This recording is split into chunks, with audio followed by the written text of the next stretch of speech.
ahli politik ni terpaling sial bila dia dah ada kuasa. Bila belum ada kuasa, sial dia tak terpaling lagi. Belum cukup. Berjuta penagih dadah ni bangsa Melayu. Dia salahkan siapa? Dia salahkan mak bapak. Sebab apa? Sebab segala masalah bermula daripada rumah. Ayat imak dia. Dadah berpunca daripada penguat kuasa makan rasuah, dia tak nak cakap. Mak rempit ubah suai motor. Kecoh satu Malaysia. Habis jalan semua dia buat roadblock nak tangkapkan mak rempit. Siapa supply barang modified? Kan? Toke-toke Cina. Kedai-kedai spare part ni semua. Ada dia pergi operasi.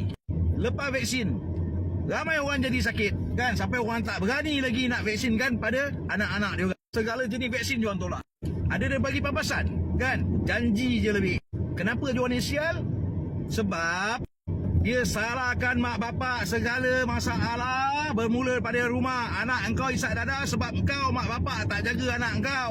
Bila mak rempit ni berleluasa, dia salahkan mak bapak juga. Kan? Sebab apa? Segala bermula daripada rumah. Dia salahkan anti vaksin sebab menghasut orang untuk membenci vaksin.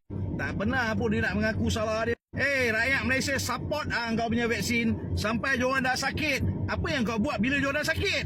Pampasan kau tak bagi, rawatan pun tak ada. Tak kesian kau orang ni. Kau hambat budak-budak merempit ni kan?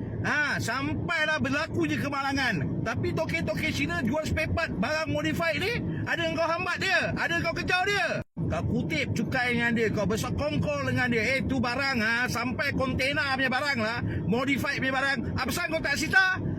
Memang selayaknya lah panggil diorang ni sial. Diorang ni dah sebenarnya perosak sampah masyarakat.